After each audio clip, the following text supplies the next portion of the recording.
Hello বন্ধুরা, তোমরা সবাই কেমন আছো? আশা করি ভালো আছো। আমিও কিন্তু খুব ভালো আছি। এখন বাজে ঠিক 10:30, আর এখন থেকে আমি আমার ব্লগটা স্টার্ট করলাম। সকাল সকাল ভাত হয়ে গেছে, বাট এই যে এখানে মাছের তেল ভাজছি আর এখানে মাছ ভাজছি, যেটা আমরা সকালে এখনই খাবো আর দুপুরের জন্য মানে রান্নাবান্না করব। তো চলো দেখতে থাকো। আর এই মাছের তেলটা করলাম শুধু পেঁয়াজ আর কাঁচা লঙ্কা দিয়ে।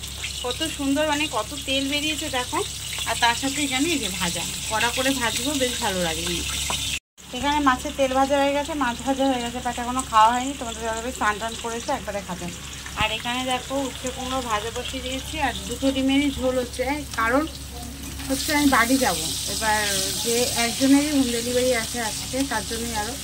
তো তাকেই এই যে ঝোলটা করে দেবো। আর কিছু করছি না, মানে ডাল করছি না আজকে, এটা একটু ঝোল ঝোল করেই দেবো। আর তার সাথে এটা ভাজবো। অনেকক্ষণ পরে এলাম। এই যে এখানে ডিমের ঝোল আছে, ডবল ডিমের ঝোল, আর এই যে এখানে উচ্ছে কুমড়ো ভাজা। তো আজকে মেনু এটাই যাচ্ছে, আর ডাল দিচ্ছি না আজকে। আর এই জন্যই ঝোলটা একটু বেশি বেশি করে বসেছি।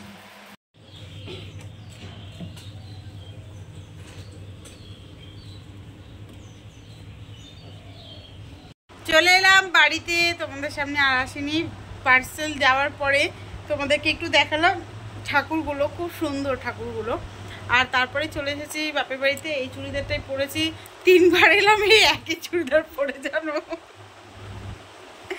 আর কি কি রান্না করেছে সেগুলো শেয়ার করব।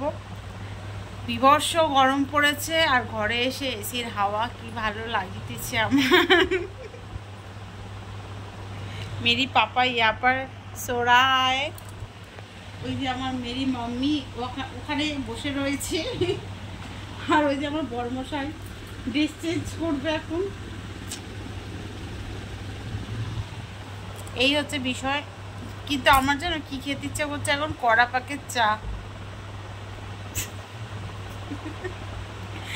আমি আসার সময় ওখানে ওই যে চায়ের ধাবা টাইপের গুলো আছে না, আমার না মনে হচ্ছে তোমাদের দাদাভাইকে বলে কি একটু দাঁড়াও, একটু চা খাই বসে। তারপর ভাবলাম না, যদি বকা দেয়। আর যা রোদ্দুর, দরকার নেই, বাড়ি চলে এসছে যে না। চলো একবারে ড্রেস চেঞ্জ করবো। কি রান্না করেছে দেখাবো। পেট ভরা, দুপুর সকালবেলা তো দেখলে কি টেস্টিভাবে খেয়েছি, তাই জন্য পেট ভরা। কি কি রান্না করেছে ভাইয়ের বউরা। এটা মনে হয় নন্দিনীর মাছের ঝোল, সজনে একটা আলু দিয়ে। এই যে মাছের ঝোল, ডাটা আলু বেগুন না, এই মাছের ঝোল। এটা ওই যে আমি বলেছিলাম বলে এটা এটা কি মাছ রে? Wow, so beautiful. আমি সকালে বলেছিলাম তো। এটা করেছে এখানে টকের ডাল, টকের ডাল করেছে। আর এখানে করেছে লোটে মাছ। মানে সব আমার পছন্দের খাবারগুলোই রান্না হয়েছে বাড়িতে। ছোট্ট নন্দিনী, ছোট্ট দুর্গা আমার, এটা আমার ছোট্ট দুর্গা। তো বলে বাবা নে, এই রিপিউ। এই মাত্রই খাওয়া দাওয়া করেছি, আর এখন যাচ্ছি নন্দিনীকে নিয়ে একটা জামা কাপড় মানে কিছু একটা কিনে দেওয়ার জন্য। তো আমার নন্দিনী এই যে, কোথায় গো আমার বরটা? আর মা আর পূজা আগে আগে গেছে। বাবা বাবা যা ডেকে নিয়ে আয় মা, যাও ডেকে নিয়ে আসো বাবাকে, সঞ্জীব বাবাকে ডেকে নিয়ে আসো।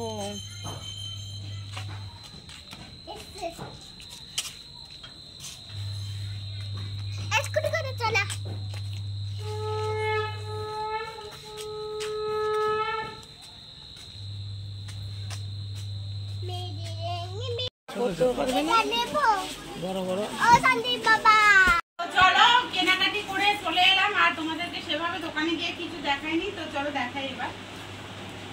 আচ্ছা, এগুলো আমি নিইনি, মায়ের তরফ থেকে। এটা হচ্ছে আমাদের ছোট রানী, পূজা রানীকে দিয়েছে। শাড়িটা জাস্ট তোমাদেরকে একবার দেখাবো।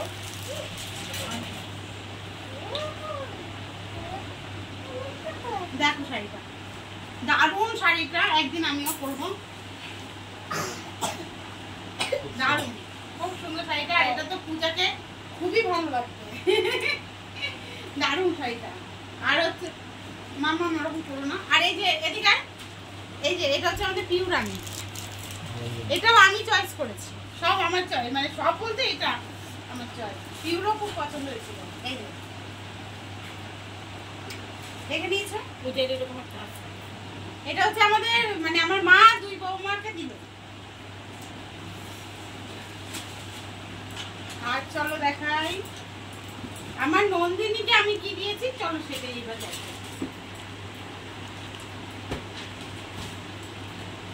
এই যে আমার নন্দিনীর জামা, এটা আমিও পরবো।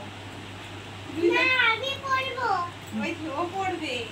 এই যে দেখো জামাটা কেমন হয়েছে, জামাটা বলো। এবারে একটু অন্য রকম টাইপের দিলাম, ওকে স্কার্ট দেওয়া হয় না কোনোবার আমার তরফ থেকে।